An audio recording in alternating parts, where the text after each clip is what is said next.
Hi, welcome back to Central Line. It's a pleasure to be here again. Thank you all for listening.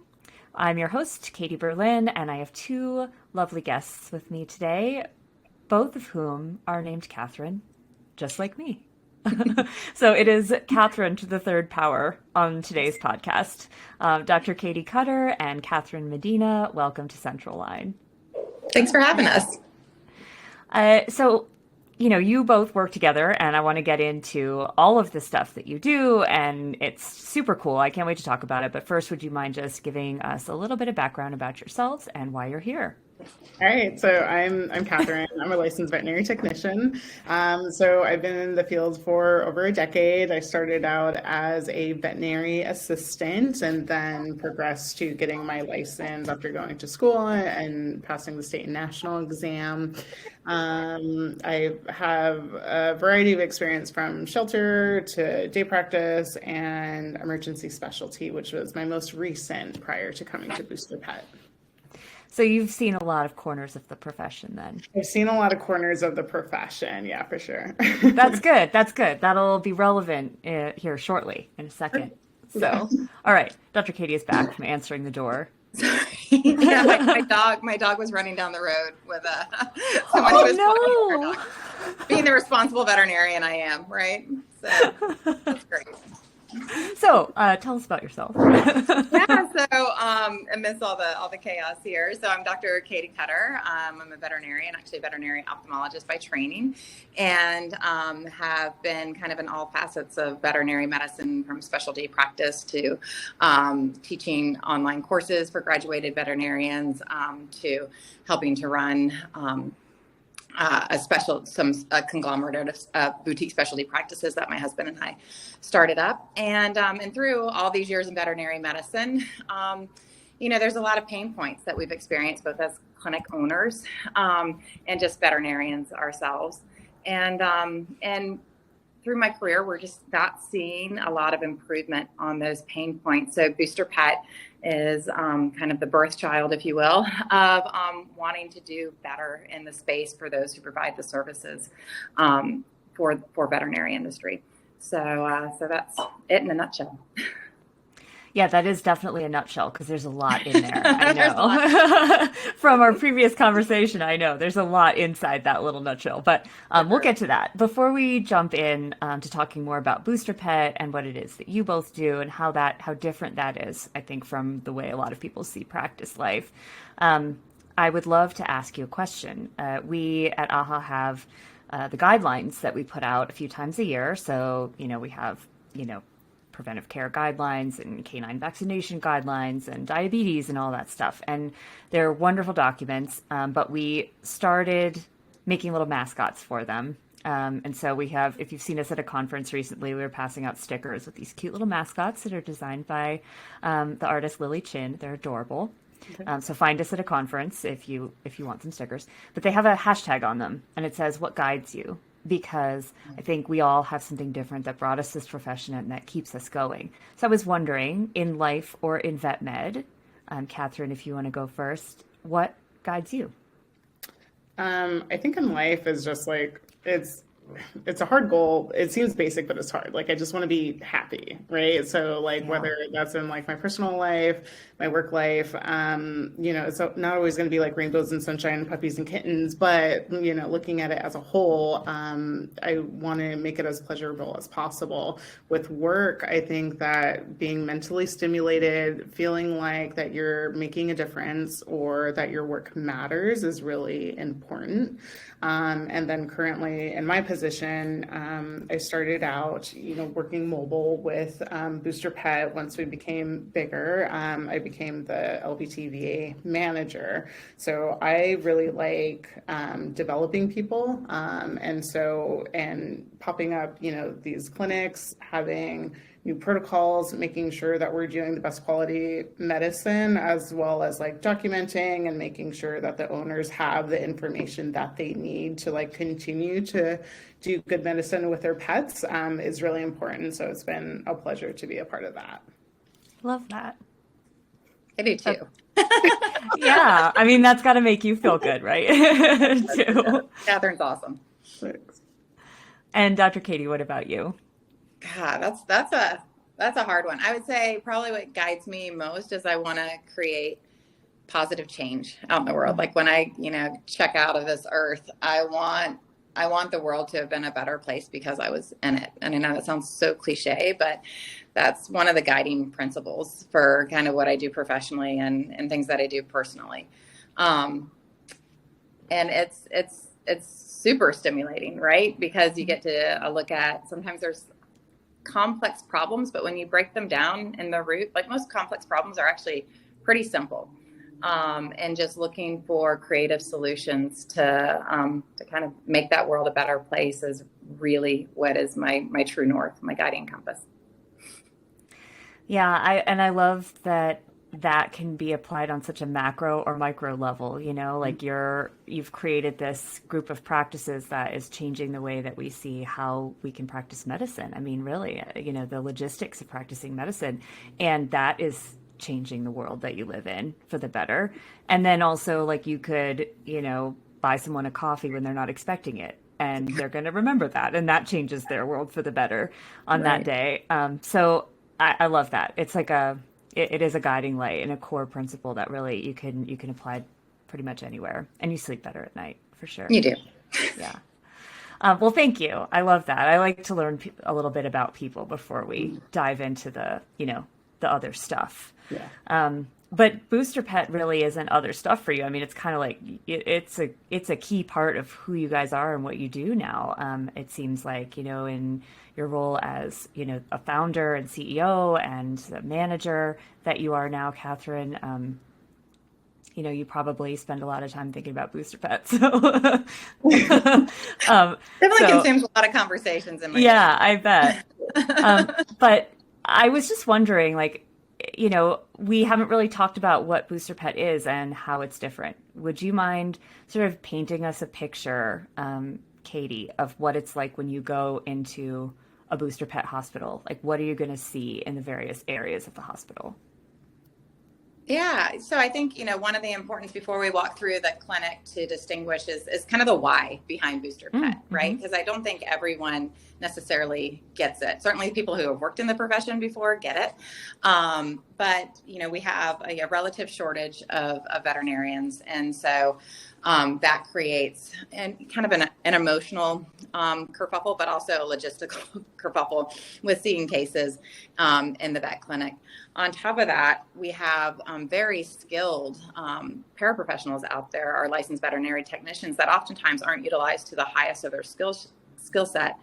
So what we see is clinics run by staff that are, partly unicorns in a very inefficient manner. And it creates kind of the worst of all worlds scenario inside the clinic, a lot of stress and a lot of turnover. And so the why behind the Booster Pet is if we can create alternatives for the people that work inside the space, and we can, create systems that are better and healthier for them, then everyone benefits, and we have a more sustainable model of practice going forward. So that's the why behind it. So how we are looking to do that and Booster Pet and how we're doing it right now is we divide the lanes of vet care kind of in, if you think of a general practice, just split it down the middle and say, okay, you have wellness cases on one side and sick cases on the other. Sick cases, of course, are best leveraged with the in-clinic veterinarian there. And that's where their skill set should be utilized, is those sick cases that need, immediate veterinary attention, boots on ground. The wellness side, we do a little differently. And so we leverage what we call an in-clinic telemedicine model. So you walk in and it's, it's a vet clinic, just like any other vet clinic, and you're greeted by your LVTVA team. And they take you into the exam room, do the history, physical exam. We leverage technology like Bluetooth stethoscopes to record heart and lung sounds to make the, EMR as complete, Cool. kind of living, breathing entity as possible. And when we're ready to consult with a veterinarian, we zoom the veterinarian into the exam room. So the veterinarian can see in the exam room, we have these like little spider kind of cameras that can zoom in on lesions and things like that. But it's a complete conversation between the veterinarian, that LVTVA team, and the owners right there in the exam room to talk about the findings of today's exam and what the treatment plan is going forward.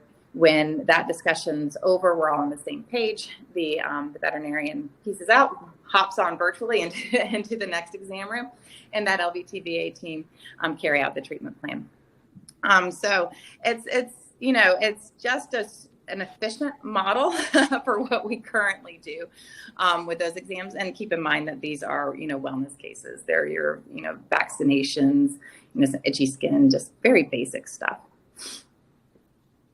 That's super cool. And I'm just picturing kind of this lifeline, like a technician is the lifeline between the actual patient there on the table or the floor and the client sitting there like, okay, I've got my pet here, now what? And then the veterinarian who could be anywhere on the Zoom call. And that's just such a cool image because it kind of feels like you're all connected by a little chain. I love that visual. Yeah, and I think we are all connected in the clinics. I mean, the clinics, all the clinics have morning rounds together. It's like the Brady Bunch clinic Zoom. We all get on and talk about, hey, what's going on today? What went well yesterday? What do we need to change from things that didn't go well yesterday? So we're constantly evolving and improving, but always leaning on each other and communicating with each other. Even though you're in separate clinics, it doesn't mean that you're not an integral part of the whole team. So yeah, and the LVTs have always been an integral part of the hospital. No veterinarian ever said, I will work alone in a clinic by myself, like ever, right? I mean, those skilled LVTs have always been an essential part of making the hospital run really, really well. And so all we're doing is we're saying, okay, you guys are an essential part of how we run really, really well. And we're going to, kind of push that to let you practice to the highest of your license. And so what it also does is it changes the dynamics in the clinic so that technicians, have more ownership in the clinics as well. It becomes, those wellness cases also become their cases, right? And it allows us to pay technicians a higher average rate than the current national average by a significant amount. And it allows us to leverage a veterinarian for those wellness cases instead of, one veterinarian per hospital trying to see those wellness cases on top of the sick cases. Now we have that wellness veterinarian that's leveraged over multiple hospitals. So right now it's 4, but we suspect we can do it over 5 or 6. Cool. Katherine, how has this changed? I mean, I know you're in management now too, but like how has it changed your perception of the job of a licensed technician? Or is this kind of how you've always seen licensed technicians and finally LVTs are getting to actually work to the top of that license? It's been a long time since I've been in the veterinary field, and I don't think I've ever imagined me being in a position to where I am today. That's like so very much client front and feeling like me and the doctor based off of like the physical examination that I'm completing in the room, and then sending him either pictures, videos, whatever that may be to like help document like what's happening with that pet, and then working with them of like, this is the best treatment plan moving forward with this pet. And so especially with, Dr. Kobe Johnson. So he was like our first like doc that was boots on ground, and we have been working with each other for like ever since I started, which has been almost like a couple of years now, I think. So it's especially like with him in the room, I think since we've worked so long together, it feels like we're working together to be like, all right, do you think like this dog needs some antibiotics to clear the skin up? Or do you think like Betagen is like fine and that'll clear it up? And we'll have a discussion in the room in front of the owner, and they can see like how we're on the same page and how the doctor really trusts like my train of thought as well. So that's been really nice, and feeling like, I'm doing something, like I'm helping to help this pet. So it's been, I don't think if you told me this like over 10, 15 years ago, I would have been like, that's crazy. Like, I can't imagine that happening. No one's going to let me do that. Like right now, there's somebody listening who's thinking that exact same thing. So. crazy. Yeah. So yes, to those people. So because we've had people who come to us, we've been to a conference and we've had some doctors being like, how do you make this work? And so like with the doctors and with owners initially like experiencing us for the first time, I just explained like we've been doing this, right? So again, coming from emergency specialty, like working overnights or working days, that ER doctor is not looking at your pet every single hour or every couple hours. Like that is the veterinary technician or the veterinary assistant who's alerting the doctor of like, this is what I'm finding on the physical exam. And then here's your information like based off of that. Or I think like so-and-so is declining. Can you please like come take a look? We need to act like immediately. Like those are things that we have been doing in the background. And so now it's just more forefront. Yeah, I really like that you said that because it's not like this is really a new skill set for technicians in the sense of you've always known how to interact with patients and you know kind of you have that, especially experienced technicians have that sense, you know, the little alarm bell that goes off when something's not right. And I can't tell you the number of times that technicians that I've been working with have found lumps that I missed, you know, on exam, like they're petting the pet or they're prepping it for surgery or something. And they're like, what's this? And all of a sudden we have a new lump to worry about. I'm like, thanks a lot. Yeah. But it's actually really good that they did that. And, you know, it's because we're not perfect. And it's really, I love the idea of having two sets of eyes there and that open conversation in front of the client that shows how much thought and collective skill goes into even a wellness exam. Sometimes those are the most thorough of all, you know, and you're discussing everything about that pet and that client. That's a pretty neat picture. Yeah, it's been, and even with me being in the manager position, I still do work the floor, like depending on like needs of the clinics. Like tomorrow, I'll be working on the floor. So it's nice to be able to like continue to work the floor because I could continue to be like, all right, there's like a better way to do this, like as I'm running into stuff, whether that be like we should add a template of like talking about the skin issue and just like having all this really good information for the owner and just giving that to them. So like maybe if you don't go like A through Z within the room, written you have. So it's nice to still work the floor. And Katherine brings up a really good point too, because I think one of the things that we have lost a little bit in the corporatization of veterinary medicine. I mean, there's a lot of benefits to corporate veterinary medicine, but there's some disadvantages for sure. And one of the things that we see is that, you know, some of the people steering the boat aren't veterinarians or veterinary technicians at all. They don't have any experience on what goes on in the clinic, or maybe they did at one point, but they're not actively going into the clinics and seeing what is reality. So decisions are getting made on this presumption of what's going on in the clinic, right? They're kind of fictional fairy tale of, oh, this is what the clinic's like, and building on that when it's not the reality of the situation. So I think it's really important to have leaders in any organization that, you know, get dirty, get in there, get in the clinic and really know what your team is going through. I think that's super, super important. It's good for team morale too, to see that, you know, be like, okay, they haven't just abandoned me on this ship, you know. I've definitely felt both ways, you know, where my managers and bosses have been right there in the trenches with us. And that's just a good feeling, even if they can't be there all the time, because you do feel like, okay, then they know this struggle. Or they finally fix the piece of equipment that's broken, because there's always something broken, right? And until it's like, always something. Right. Yeah, always something. So how has staffing and retention been for you since starting BoosterPet? Like, do you have trouble finding people to work there? And then when you find them, do they stay? Well, I think it's like in general, it's rough in these streets to find an LVT, right? So like that's our first thing, is that there isn't a ton of us.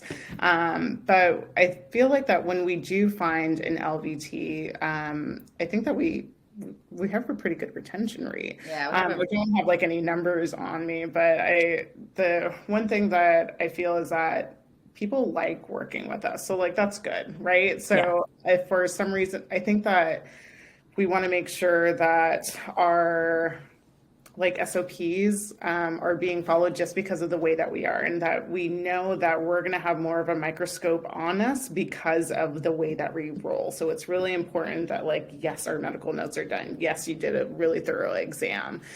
So while we're like pushing you to like the top of your licensure, is like, yeah, it also comes with like that extra effort and that extra responsibility too.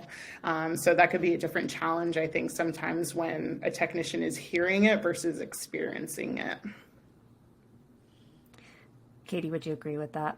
Yeah, no, I think absolutely. I mean, one of the things that we like to ask is kind of like, what are your veterinary wishes, hopes, and dreams? Because when you're talking to people, a lot of times you can get a sense for like, are you gonna be a good fit? Because this isn't for everybody, right? Mm-hmm. And nor like there are other options for people. We don't want someone to come and work for us just because we pay more if they're not going to be a good fit. So really trying to sort out that fit.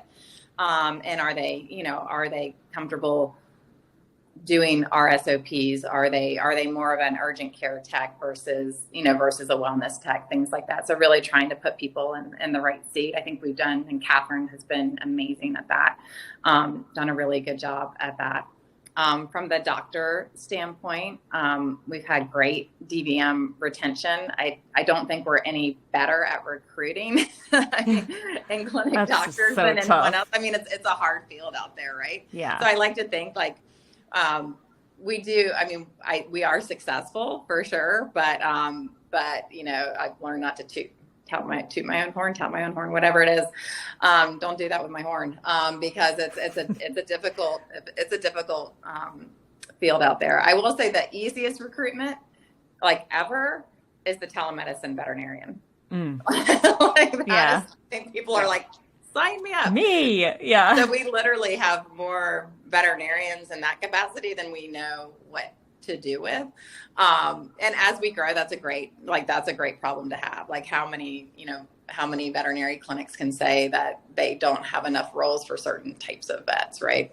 Yeah. So that part has been hugely successful. But the non-wellness urgent care side of it, I think we're maybe a little bit better than average in recruitment and definitely better than average in retention, but it's a hard field out there for sure. Yeah. So do you have vets do your vets typically do both and they spend some of the time on the floor and some of the time telemedicine, or they're pretty much one or the other?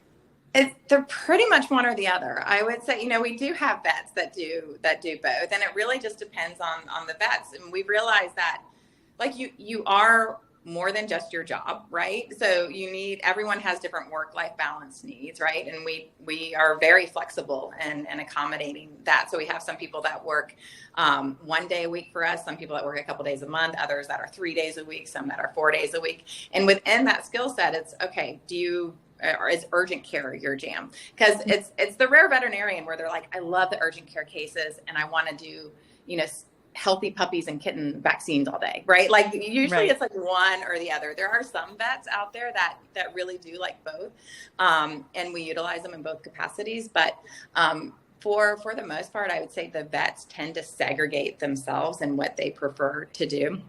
And we also do wellness procedures as well. So, spays, neuters, dentistries, and things like that. And that's kind of that third segment, because not all vets like procedures, right? Mm-hmm. So really trying to have that open dialogue with our future team members and saying like, hey, what is your happy spot when you're in the clinic? Because that's where we want you. Like that's where all the good stuff is going to happen.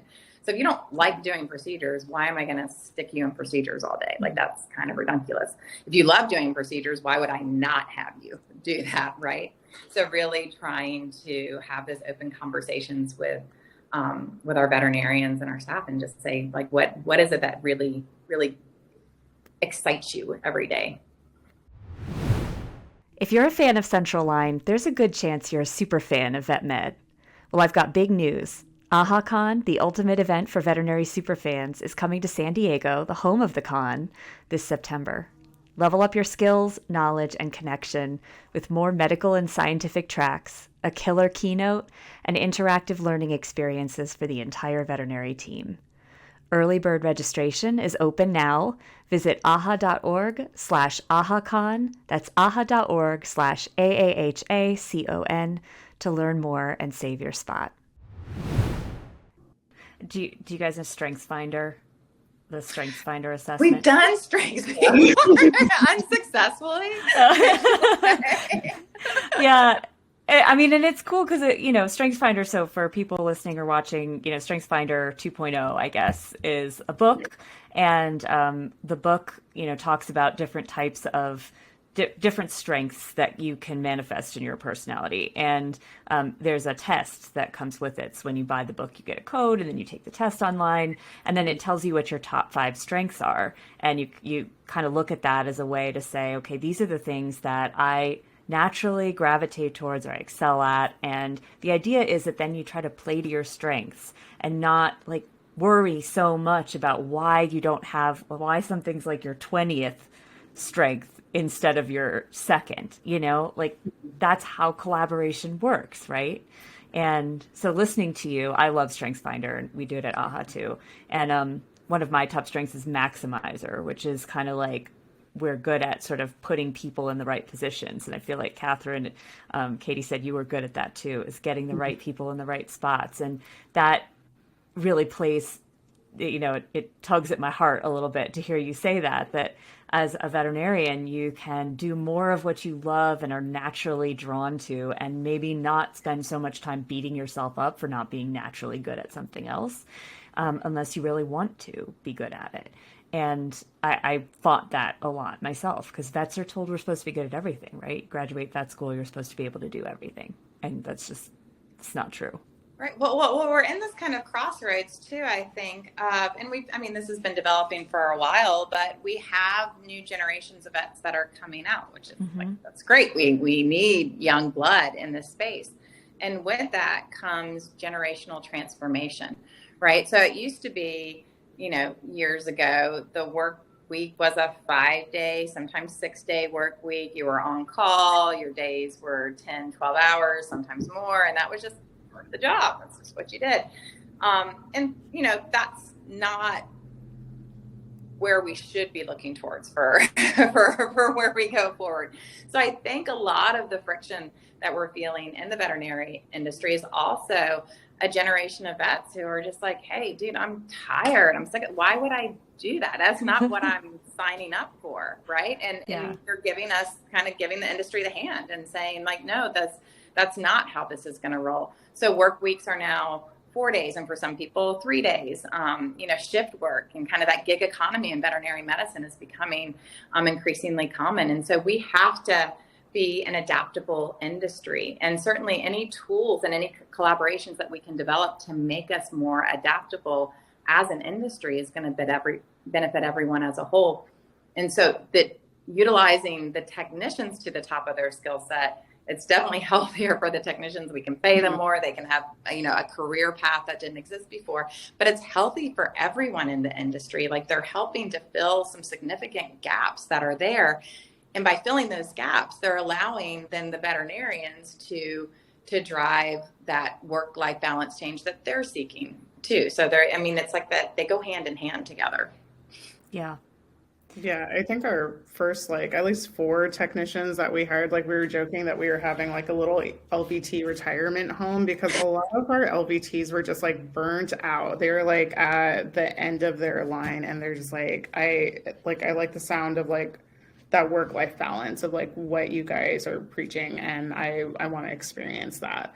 And as a manager, for me, for any of our people, most of the issues are not I'm being overworked, or you guys are I don't feel supported or anything like that. It's mostly other stuff and we're good about making sure that we're troubleshooting. They're open to come to talk to us, and this has been more of I want to make sure that you're feeling okay type of job than I've been led to than more other jobs, if that makes sense. Yeah. I think that the other jobs have been more this is how it is. I'm sorry about it, but you just got to deal with it, versus I think that Katie is definitely a lot more open to opinions and how to change things. And it sounds silly, but she's more reasonable than most of the other managers that I've had. So I could be like, here's this problem. And she's like, yep, that looks like a problem. And let's go ahead and find the solution for that. And it's like a really reasonable solution and it's implemented and that's it. And like, that's great. Versus you feeling like you're never being heard, like I've had at other clinics. Yeah. And I think Katherine has a great point with that too. Like at Booster, we know that at BoosterPet, we're definitely imperfect, right? And we will always be imperfect because there is no such thing as, perfection here. But our goal is to always be working on a new problem, right? Yeah. Right. And I think that the new part of the problem is key there. And so that for that, you have to, really empower those who are boots on ground. Like the people who are in the clinics are the ones that are driving this change. Like they are really the veterinary revolutionaries here. Like, I can have this idea that's like, woohoo, this is kind of cute, but it's the people that are boots on ground, our vet techs and our veterinarians every day. They are the ones that are driving this change and creating it and really trusting them to point out the flaws in the system and to have the voice that says, hey, this is a problem. So we can all come together and say, what are we going to do about it? So then we can focus on the next problem. And that's how, evolution happens, right? Yeah, absolutely. I love that. We always want to be working on a new problem. I like that. There's nothing more frustrating than like having a 15th meeting about the same problem. Oh my God. So oh my God. I thought we handled that last meeting and you're right. No. Right. Yeah. So let me ask, I guess there are two aspects to this question because I was wondering about challenges with this and about resistance, especially that you might encounter from clients, like Katherine, when you or one of your LVTs like walks into the room and they're like, this is what we're going to do. And it doesn't matter how many emails the client's gotten about like how it works, right? There's always going to be a client that's like, I don't understand what's going on here. And do you meet resistance ever from that? And if so, like how is that addressed in the room? So yes, I've had one person that like personally had resistance. So it was a LVT who saw this owner who, like you said, no matter how much like we say over the phone or like have them sign these like telemedicine consent forms, they're just like, oh, what is this? What is total happening? Surprise. Yeah. Right. Total surprise. So she saw another LVT for a vaccination and then seemed, she wanted a traditional like doctor in the room exam go. And then she seemed upset, although she came back an hour later with her other dog. So it's just like, we're like not too shabby if like you're still coming back to us. And so if I ever deal with an owner that's in the room that seems surprised about the way that we run, I don't want to force anybody to do what they're not comfortable doing. So we have that conversation. I'm just like, look, like I can totally like do the exam. We can have the doctor come in, we could complete this, but also I want you to feel really comfortable about like what's happening with your dog and like the care that's with your dog. So you also have the option to schedule with a traditional veterinarian. So it's totally up to you. And once you put it back in their core and they know, like, I'm not trying to push them to do anything that they don't want to do. Right. So then they could take it from there. It doesn't sound that different from the conversation I've had as an associate vet where I walk in and they were expecting to see my boss, the older gentleman who they've been seeing for a million years. And they're like, where is he? I'm like, well, you got me. But I don't, surprise. Like no one's getting us mixed up, but like, I don't want to force somebody to see a veterinarian they're not comfortable with, and everybody should be able to be comfortable. So I love that answer. And I love also that you have not encountered this a lot, and that most people are really open to this idea because people just want their pets to get good care, right? Even if it looks a little different. For most people, I think it makes sense to them. They get it. And for a lot of pet owners, like they've had problems trying to get pet care in general. Yeah. So a lot of them are just like, thank you for seeing me. Right. And then once they discover the model and they realize the kind of why behind it, I think, by and large, most of them are just like, oh, it makes total sense. Yeah, every now and then you get a few old crotchety people that are just like, they'd probably be cranky no matter what. Right, let's face it. Exactly. I could give them a brick of gold and a unicorn, and they would. Yeah, they'd be like, "Where's the rest?" Exactly. Yeah. Okay, so the other part of the resistance question that I was going to ask you, because, and I'm inserting myself into this situation, right? Because you don't have any trouble finding veterinarians for telehealth. Like you're inundated with applications for people who want to work remotely. And I would imagine that, that not every veterinarian feels the same way about that. Like the veterinarians that work boots on the ground sometimes may not see telehealth the same way. Do you ever encounter resistance from other veterinarians about this model and saying, like that's not possible to do a good exam that way, or I would never let a technician do my exam for me? Yes, are you talking about within BoosterPet or kind of outside of BoosterPet? Either one. I mean, I would guess that you try not to, right. try not to have vets in the clinic who don't like what's going on in the clinic. But I also know that certain things don't get told to you personally, right? And so for sure. It may sneak in. Yeah, I would say within BoosterPet, like people work there that have bought into the model, and our boots on ground veterinarians are an integral part of actually the wellness exam process and seeing new patients and things like that. So they literally like are part. They do urgent care, but they're part of the process with our in-clinic telemedicine as well. So by nature, it's a collaborative effort. Yeah, there is a collaboration, boots on ground. Certainly, I think most of the resistance for creating innovative change comes from veterinarians.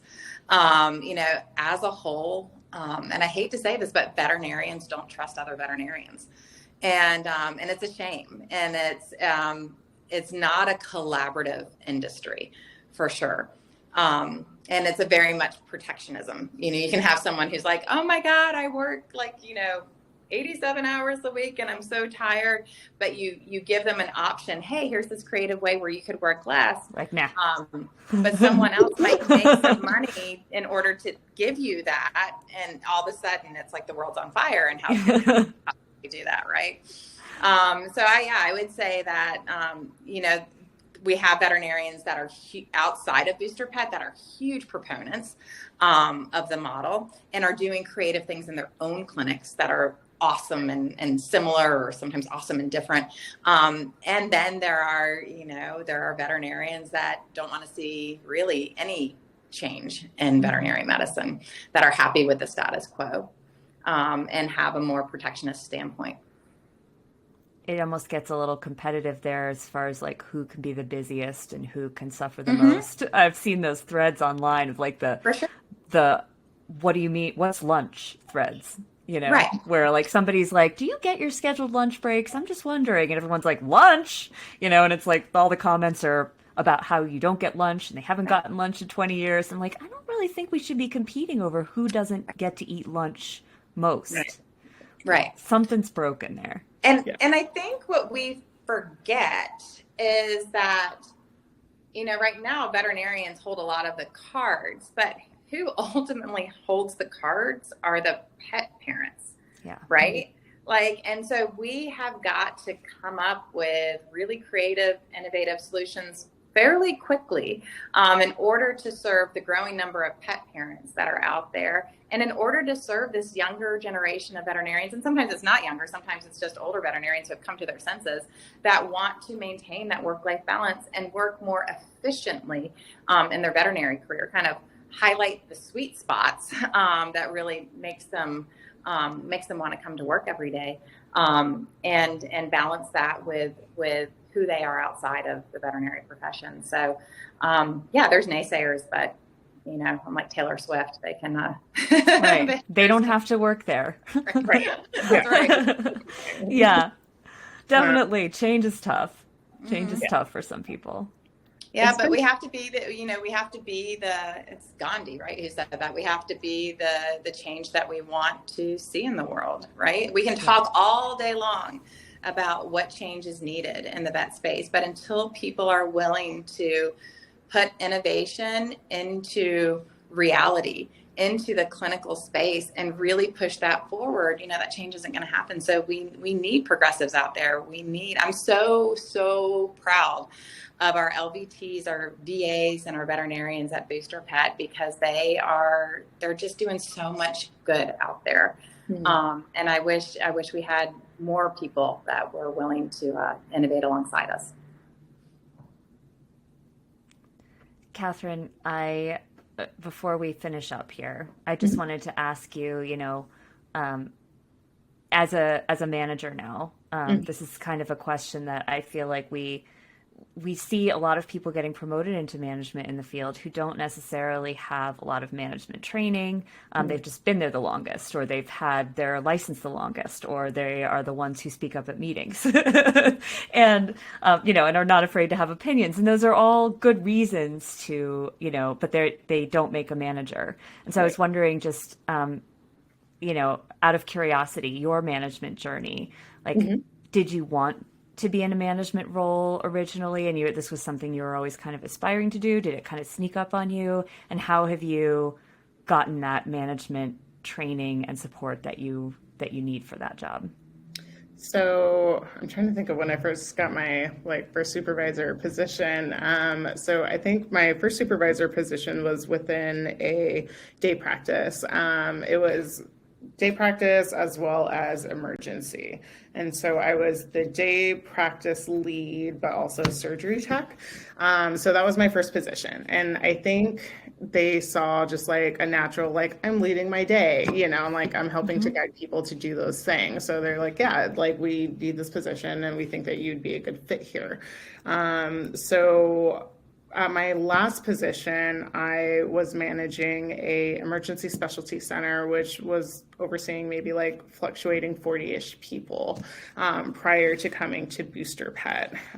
With that last position, they did send us to CEs, the tech managers to CEs of how to become a better manager, how to have those conversations and the goals of the company and all that good stuff. I think when becoming a manager, it's important to, one, be honest with whoever your upper is, whether that's a practice manager, CEO, whatever. The nice thing about Katie, again, is that she's very reasonable with her things. So even if I'm really frustrated in a situation, I could come and be really candid and be this is my emotions about this situation. And that's okay for her, I feel comfortable being candid with her, and she allows me to do that. And so then we're able to have a conversation of how do we troubleshoot this, and in a calm manner, to make sure that everybody feels heard in the position and that we get the problem solved. So I think that if you're going to become a manager, is that look for those CEs to better communicate with people. Communication is always something that someone's going to have to work on, especially I can be very direct, and I know that. And so I when typing out emails, I know that this is something I'm going to have to proofread to make sure that the tone of the email comes off okay to somebody else. I'm that's okay. Again, everybody has something to work on. As long as you recognize that, perfect, great, work on that. But if you're going into a management position, being I'm rainbows and sunshine and I'm perfect, then I would highly seek out some CE and see how. Yes, some feedback, some constructive feedback. Yeah. Yeah. And I think what makes Katherine kind of unique as well is, she does have a natural, she can see chaos and break it down into structure. And she can do that with an individual as well. Okay, let me help you. I see where you're struggling, and let's help give some structure there. Because we certainly have, I've worked with amazing technicians before who should always stay on the floor. That's what they're good at, and that's their sweet spot. And in, years past, I've made the mistake of, elevating kind of that Peter principle of elevation where, oh, you're really good at this job, so we're going to move you up here. And then you took them away from their happy spot. Yeah. And then you put them in all these direct human kind of overseeing interactions. And it's super stressful.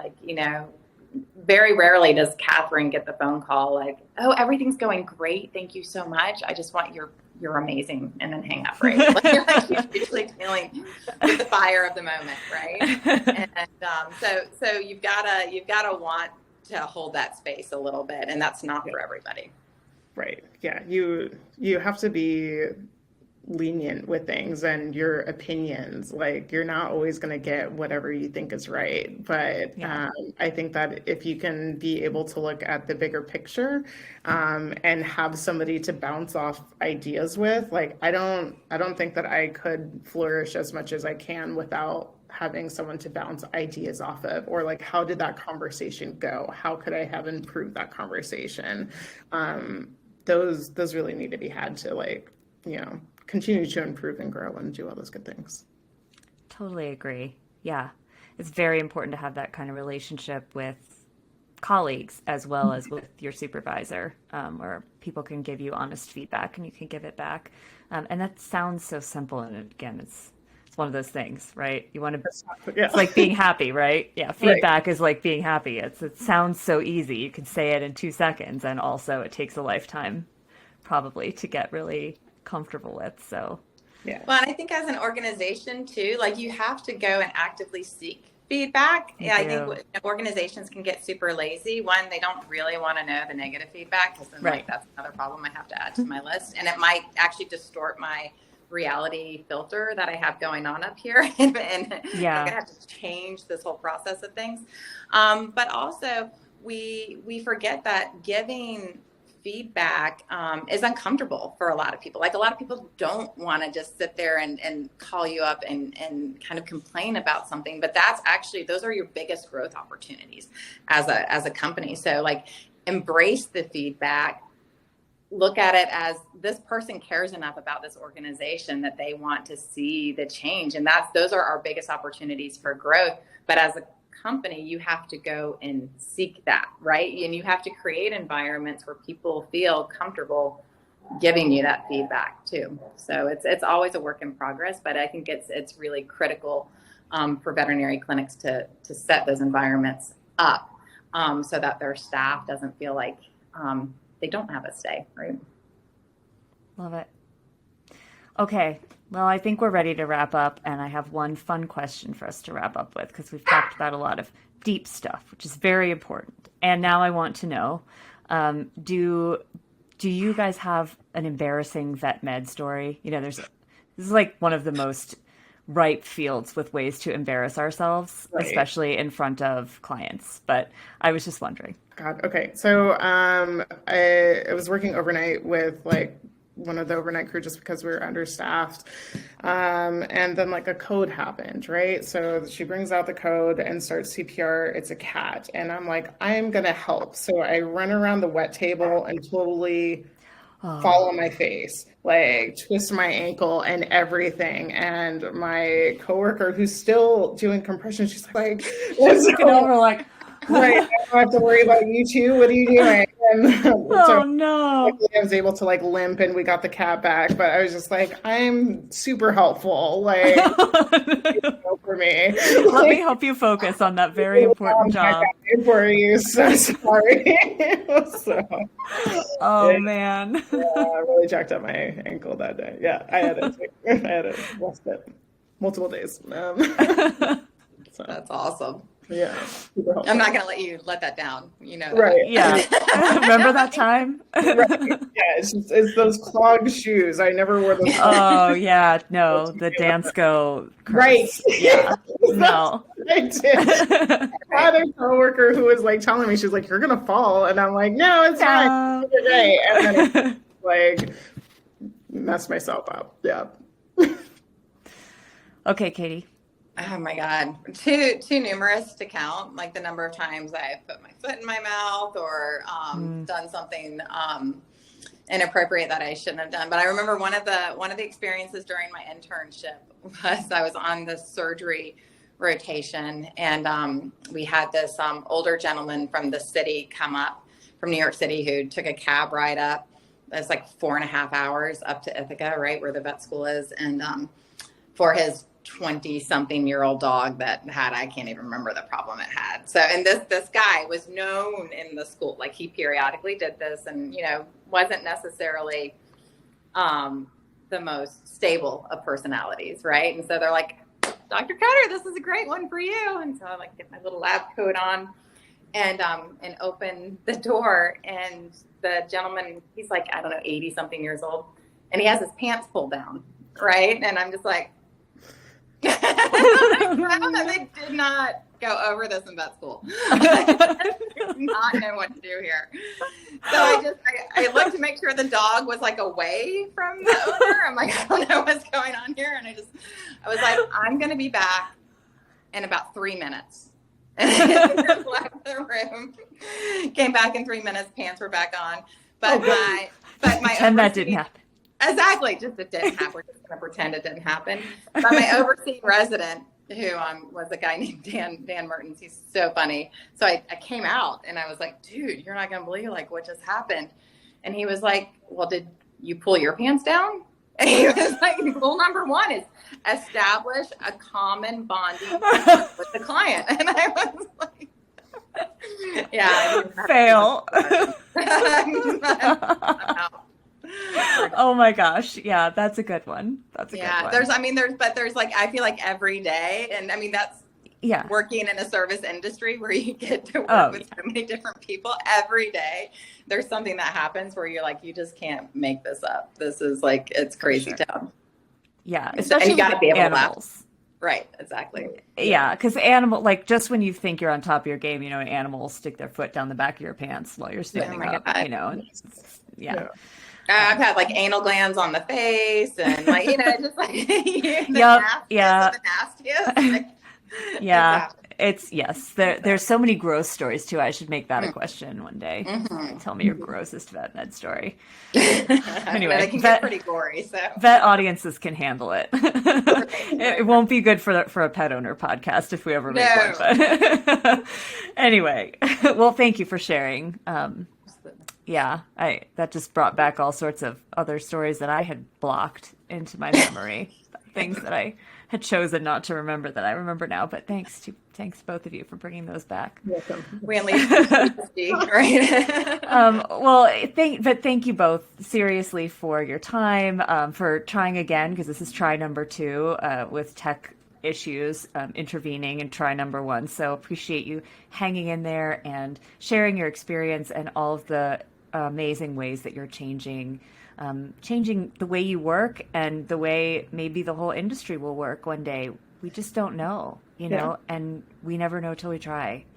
Well, we're not stopping until we do. So yeah, I love that. I love that. So we'll put a link to BoosterPet's website in the show notes so people can find out more about what you're doing and where your clinics are. But I really, really appreciate your time today. It's been super fun. Yeah, well, thanks for having us, Katie. It's been awesome. And thanks to all of you for listening. We'll catch you next time on Central Line.